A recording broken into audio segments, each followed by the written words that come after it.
Welcome to Eureka Math. I'm Mr. Shankel. I'm going to be helping you today with Module 1, Lesson 5. Let's get started. In the last lesson, we talked about how we were going to handle numbers, bases that are raised to the 0 power, and we discovered that anything raised to the 0 power is 1. The next step is to figure out what are we going to do with negative exponents. So using our identity that says any two like bases multiplied with exponents, you can add the exponents to that base, add the exponents and attach it to the base.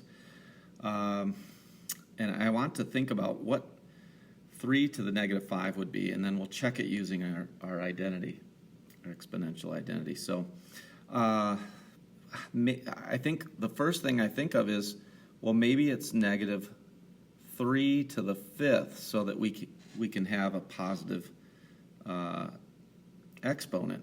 So let's try that. Let's say that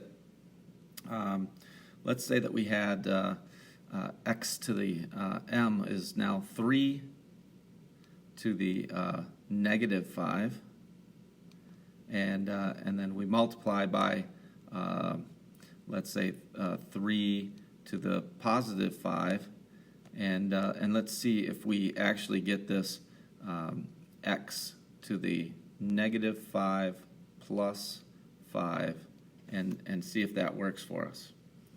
Okay, so if I know that if I'm saying that 3 to the negative 5th is equal to a negative 3 to the 5th power, then I would change this first exponent to be negative 3 to the 5th power times a positive 3 to the 5th power. And right away I have a problem. And the problem is my bases are no longer the same. One's a negative, one's a positive.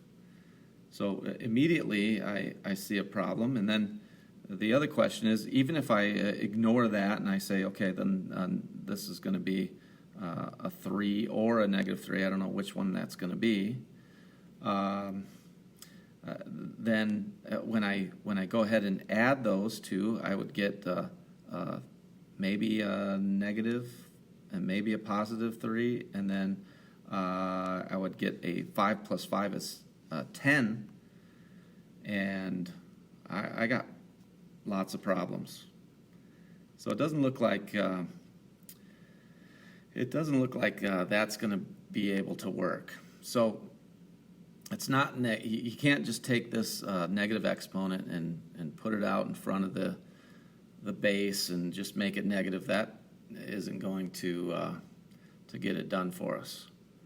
But if I do look at this and say, let me go back to this point right here, and I say, okay, I still have my bases are 3, so this would be 3 to the negative 5 plus 5, which is equal to 3 to the 0 power, which is equal to 1.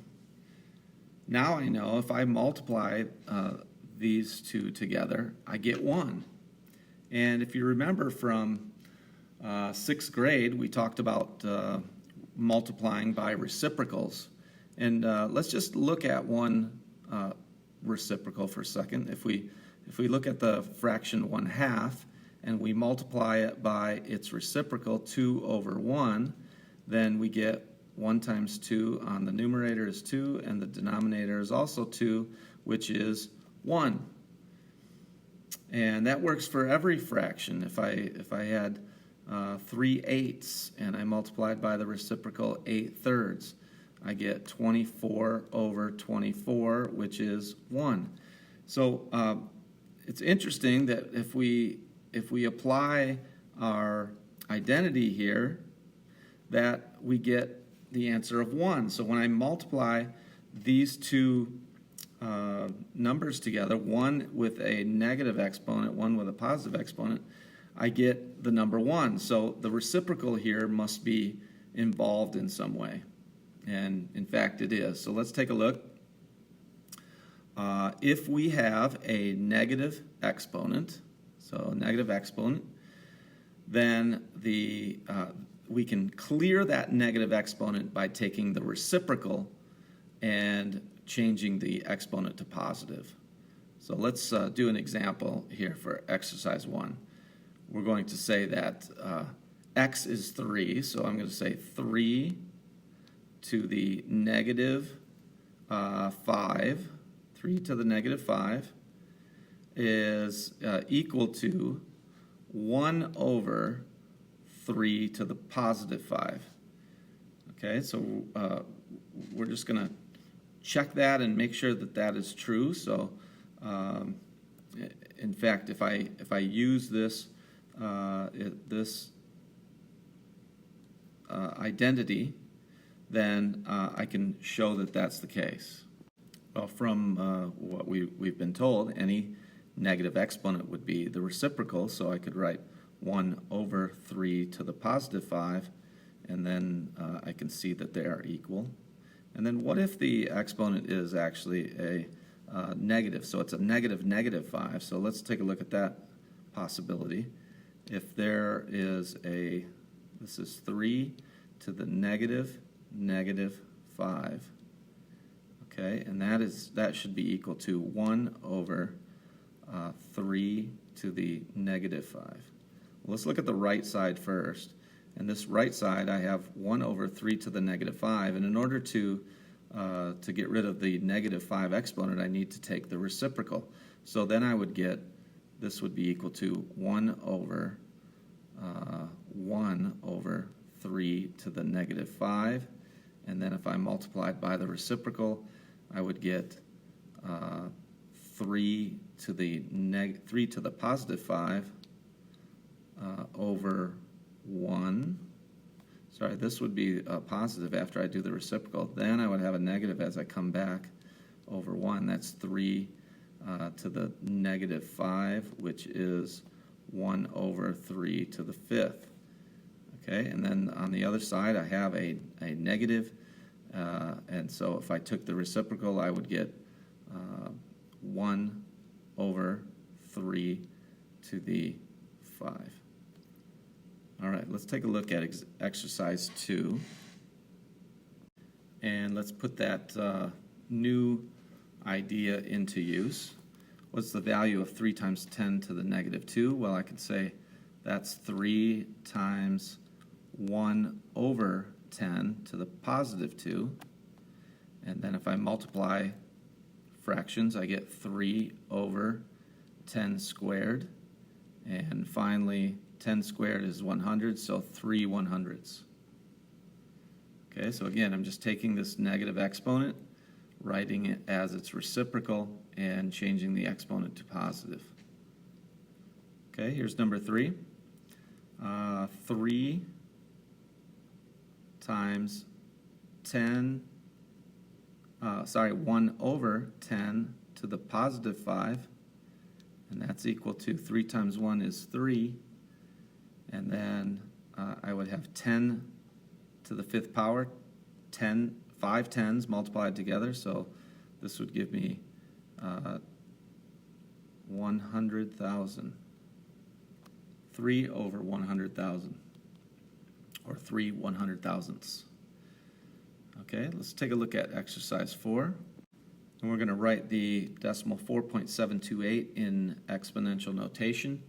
And so we're going to start with this 4, which is in the ones place. That means we're going to say 4 times 10 to the 0, because I want that 4 to be multiplied by 1. So that's going to be 10 to the 0 power. Let me make a good 0 there. I guess that's a 0. 4 times 10 to the 0. And then we're going to move on, and then we're going to say plus, this is a 7 times 10. And this time I need it to be tenths. So in order to get tenths, I need this exponent to be a negative 1, because when we take the reciprocal, I would get 1 over 10 to the positive 1. And then 7 times 10 gives me the 7 tenths, 7 over 10. So I've got to multiply by a negative reciprocal here in order to make that the tenths place. And then we continue, and you'll see 2 in the hundredths place, so that's 2 times 10 to the negative 2 plus 8 times 10 to the negative 3, and that's the thousandths place. So that's what that should look like. Again, this 10 to the negative 2 would be 1 over 10 squared. That's 1 100th. And the 10 to the negative 3 would be 1 over 10 to the third power. That's 1 1,000ths. So 8 1,000ths, 2 100ths, 7 tenths, and so forth. All right, very good. Let's just take a look at some of these and see if we can figure these out with negative exponents now that we know how to deal with them. So 5 to the negative 3 would be the reciprocal, 1 over 5 to the positive 3. And number 6, I have 1 over 8 ninths. And we can write an equivalent fraction by saying 8 to the negative ninths over 1, or just 8 to the negative 9. Okay, and then for exercise 7, I have 3 times a negative here, so I could say this is 3 times 1 over 2 to the 4th power, and then I could multiply and say that this is 3 over 2 to the 4th power. That would be an equivalent. If x is negative 3, I could write this is 1 over x to the positive 3, and I have an equivalent expression. Again, here's another one where we have a positive, but we could change it. We could say, okay, well, I have x to the negative 9 over 1 would be the same, because if I took the reciprocal, I would change it back to its original. So this would work.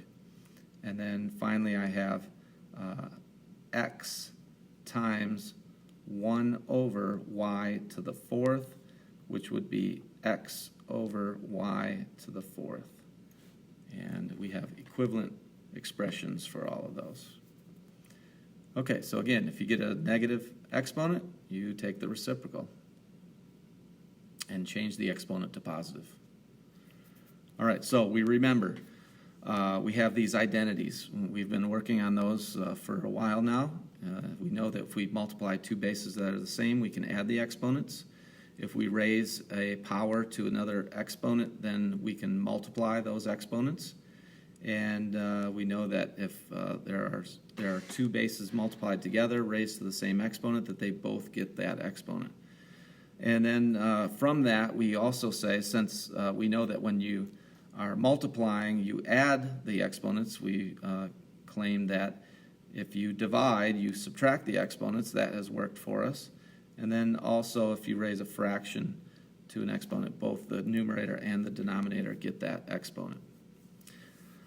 Okay, so we're going to use those identities to help us solve the next few questions. So let's look at exercise 11. I have division here, so I'm going to think about this one right here, this here, because I'm dividing the same bases. So I'm going to say I can subtract. So I could say 19 squared minus 5. So 19 to the 2 minus 5. And then I know that 2 minus 5 is a negative 3, so that's 19 to the negative 3 power. And then since I have a negative in my exponent, I can take the reciprocal, which is 1 over 19 to the 3rd power. And we've simplified it.